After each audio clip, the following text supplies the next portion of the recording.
आप सभी को नमस्कार। आज हम कोबाल्ट के बारे में आपको बताएंगे। कोबाल्ट आवर्त सारणी का 27वां तत्व है, डी ब्लॉक का तत्व है, जो आपका आयरन के नीचे पाया जाता है। कहाँ पाया जाता है? आयरन के नीचे पाया जाता है। ये जो है आपका निकिल के ऊपर, देखिए धीरे धीरे ये भी आप सीखिए। जैसे ये आयरन है और ये निकिल है, इन दोनों के बीच में पाए जाते हैं। धीरे धीरे आगे क्या होगा कि आवर्त सारणी में तत्वों की स्थिति के बारे में चर्चा करनी पड़ती है कि कौन कहाँ पर है। तो ये बताने में, जैसे मैं यहाँ खड़ा हूँ, ठीक है, मैं कहाँ खड़ा हूँ इसको बताने के लिए सबसे अच्छा तरीका है कि मेरे जो अगल बगल हों कह दें कि इनके बीच में खड़े हैं, तब पोजीशन और सिचुएशन और स्थिति ठीक से बताई जा सकती है। तो यहाँ पर आपने देखा कि ये आयरन का होता है 26 और इसका होता है 27 परमाणु क्रमांक, इसका होता है 28। ठीक, तो ये जो है हम इसको आप पढ़ चुके हैं, इसको आप पढ़ेंगे, हम इस पे चर्चा करते हैं। आपका जो है कोबाल्ट का जो परमाणु क्रमांक होता है वो 27 होता है और परमाणु भार जो होता है वो आपका 49 होता है। ये इसके बहुत, देखिए इस सबसे पहले हमने इसे कैपिटल सी और स्मॉल ओ से प्रदर्शित करते हैं। कैपिटल सी और स्मॉल ओ।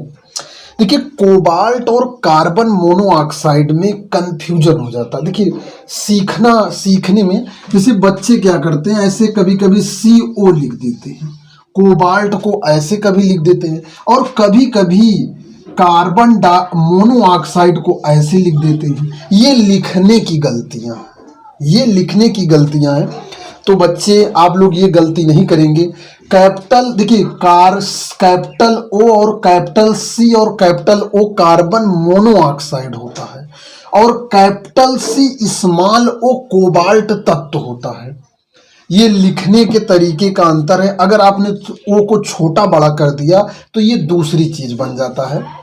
ये बहुत बारीक चीजें हैं, इसको बच्चों आप ध्यान देंगे कि हमेशा जब कोबाल्ट को बनाएंगे तो कैपिटल C और स्मॉल O बनाएंगे। तो अब आइए हम इसका इलेक्ट्रॉनिक विन्यास देखते हैं। बोरबरी के अनुसार इसका इलेक्ट्रॉनिक विन्यास 2 होगा, 8 होगा, और बाहरी कोश में 2 इलेक्ट्रॉन होगा, और जितना बचेगा यहाँ पर आपका जो है ये 15 आ जाएगा। ये आपका जो है बोरबरी के अनुसार इलेक्ट्रॉनिक विन्यास हो गया।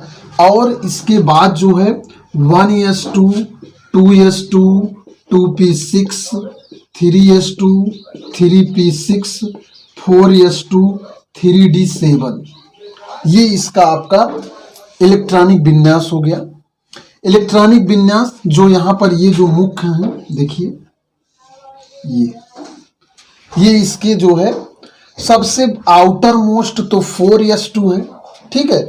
लेकिन जो डी ब्लॉक है, डी ब्लॉक का एलिमेंट, क्योंकि लास्ट इलेक्ट्रॉन इसका डी ब्लॉक में जा रहा है इसलिए डी ब्लॉक एलिमेंट है।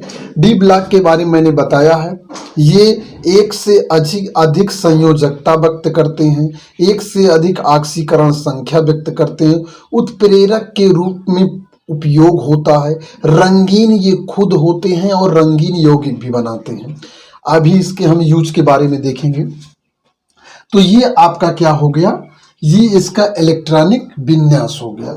अब यहाँ पर जो है इसके इलेक्ट्रॉनिक विन्यास 4s2, 3d7, इसका क्या होगा, यहाँ पर जो है ये 3d7, ये जो कोबाल्ट होता है ये डबल प्लस और ट्रिपल प्लस शो करते हैं।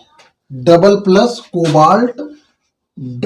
कोबाल्ट जो है ये आपका डबल प्लस, और कोबाल्ट ट्रिपल प्लस, इसकी संयोजकता, इसके यौगिक पाए जाते हैं, एग्जिस्ट करते हैं।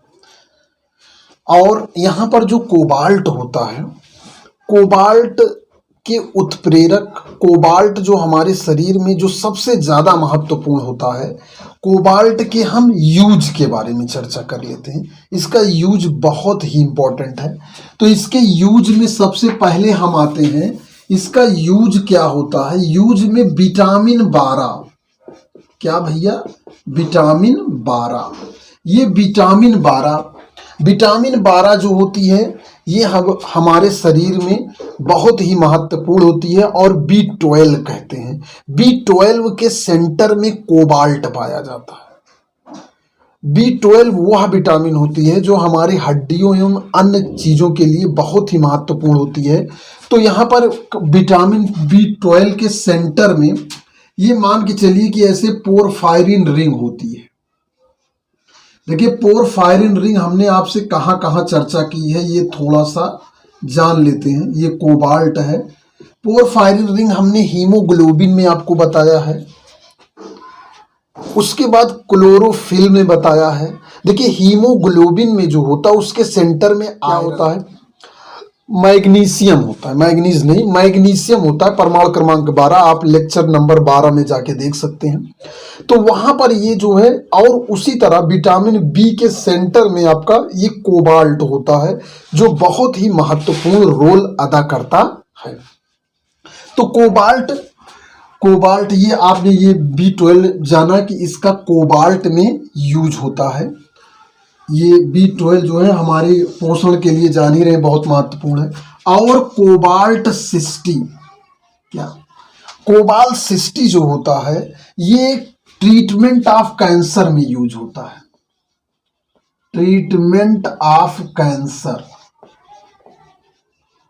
यानी कि अगर कैंसर हो जाए तो उसके ट्रीटमेंट में जो है कार्बन कोबाल्ट 60 जो है वो बहुत ही महत्वपूर्ण भूमिका अदा करता है, जिससे जो है देखिए ये मेटल, अब ये देखिए मेटल्स कैसे वर्क करते होंगे। ये ऑक्सीडेशन स्टेज में एक विभिन्न ऑक्सीडेशन, मान लीजिए लेस ऑक्सीडेशन में भेजे जाते हैं और वहां जाके जो जहाँ कैंसर का सिम्टम्स है वहाँ पर रिएक्शन करके कुछ ऐसा कंपाउंड्स फॉर्म कर देते हैं, कुछ ऐसा कि वो उसकी जो है वो कैंसर ठीक हो जाता है या ठीक होने की स्टेज में आगे बढ़ता है। इसलिए कोबाल्ट से जो है कैंसर की दवाई बनाई जाती है। एक लाइन में हम कह सकते कैंसर में इसका यूज किया जाता है।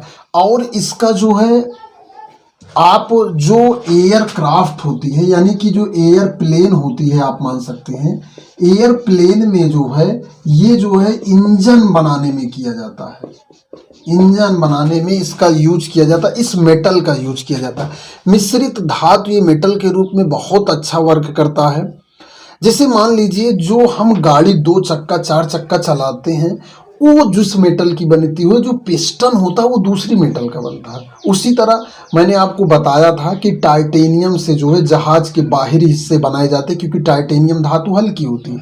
लेकिन इससे कोबाल्ट और इसकी मिश्रित धातु से जो है वो एयरक्राफ्ट या एयरप्लेन के जो है इंजन बनाए जाते हैं।